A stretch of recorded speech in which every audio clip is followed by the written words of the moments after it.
اچھا جی، اب میں آتا ہوں جی محرم میں دسترخوان وسیع کرنا کیسا ہے.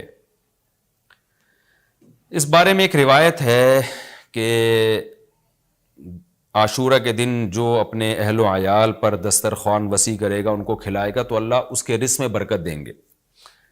یہ روایت سند کے لحاظ سے کمزور ہے. بعض علماء کی رائے یہ ہے کہ اگرچہ کمزور روایت ہے مگر فضائل میں چلتی ہے، تو کوئی اچھی نیت سے دسترخوان وسیع کر دے. وسیع کر رہا ہے نا، کوئی یتیم کے منہ سے نوالا تو نہیں چھین رہا نا، کھلا ہی رہا ہے. تو اگر کوئی گھر والوں پہ اس دن اچھا کھلا دے گا تو اس میں کیا حرج ہے. بعض علماء کی یہ رائے ہے، وہ بھی اصحاب علم ہے.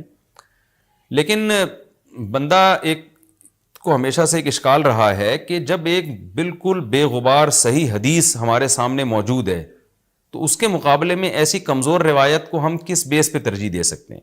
ہمارے سامنے جو بے غبار اور بالکل مستند حدیث ہے، جس کی سند پہ کوئی کلام نہیں ہے، وہ ہے روزہ. عاشورہ کے دن روزہ رکھنا چاہیے. روزہ اور دسترخوان آپس میں جمع نہیں ہو سکتے. یعنی عاشورہ کے دن جب آپ دسترخوان وسیع کریں گے تو روزہ کیسے رکھیں گے؟ تو بعض لوگوں نے یہ تعویل کی ہے کہ افطاری میں کر لیں آپ. تو افطاری میں تو 10 تاریخ نہیں رہے گی نا، 11 شروع ہو جائے گی، وہ تو 11 محرم ہو جائے گی. بعض لوگوں نے یہ کہا کہ جی 9 محرم کو جب سورج غروب ہو تو عاشورہ کی رات کو دسترخوان وسیع کر لیں. تو حدیث کے ظاہر سے تو عاشورہ کا دن معلوم ہوتا ہے کہ جب عاشورہ والا دن شروع ہو چکا ہو، یعنی صبح صادق کے بعد. یعنی حدیث میں تکلفات کرنے پڑ رہے ہیں، اس کی تعویلات کرنی پڑ رہی ہیں.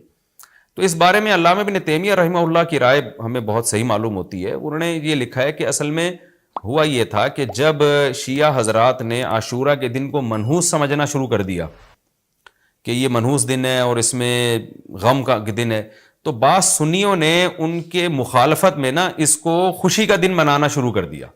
یعنی ہوتا ہے نا، آپ کسی کی مخالفت میں حد سے تجاوز کرتے ہیں، تو انہوں نے خوشی کے دن کے لیے اس میں کھانے پینے کی روایتیں گڑھ لی، کھاؤ پیو کھلاؤ پلاؤ، تاکہ بالکل ان کی مخالفت ہو. تو حقیقت یہی معلوم ہوتا ہے کہ چونکہ صحیح حدیث میں روزے کا تذکرہ ملتا ہے، اور روزہ اور کھلانا پلانا جمع نہیں ہو سکتے. اگر یہ جو دوسری عاشورہ کے میں کھانا کھلانے والی حدیث بھی بالکل بے غبار اور مستند ہوتی نا، تو ہم دونوں کو جمع کر کے تعویلات کر لیتے کہ جی افطار میں کھلا دو اور سارا دن روزہ رکھو، یا نابالغ بچوں کو دن میں کھلا دو اور بڑوں کو روزہ رکھوا دو. تو ہم تعویلات کرتے اگر یہ اسی ٹکر کی حدیث ہوتی.